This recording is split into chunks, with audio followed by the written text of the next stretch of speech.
Welcome back to our weekly update. I'm Charlotte McLeod with investingnews.com, and I'm here to give you a quick look at the mining stories I found most interesting this week.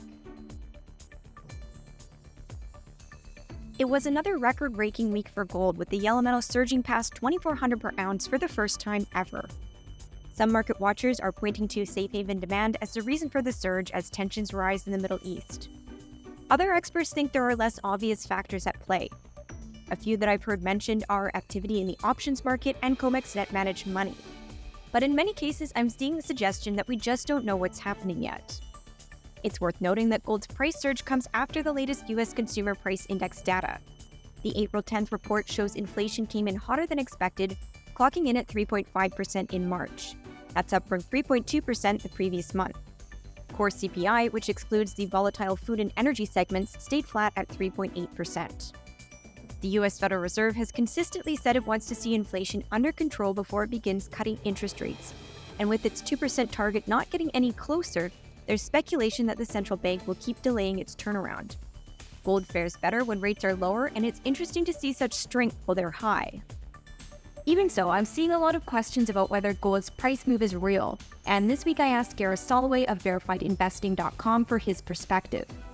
He sees 2,500 as a lock for gold in 2024 and said the yellow metal could even rise as high as 3,000 in the next 12 to 18 months. However, Gareth emphasized that he expects the price to go lower before that. He mentioned 2075 as a level to watch and said that at this point pullbacks are buying opportunities for him. I also heard from private investor Don Hansen, who's a favorite for our audience.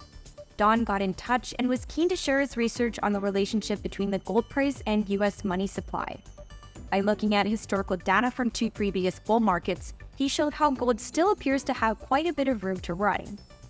I'll leave the links to the interviews with Gareth and Don in the video description. And please leave a comment below to let me know who else you'd like to hear from about gold or any other topic. I'll do my best to get them on. We've talked about copper for the last couple of weeks, and the red metal continues to make headlines.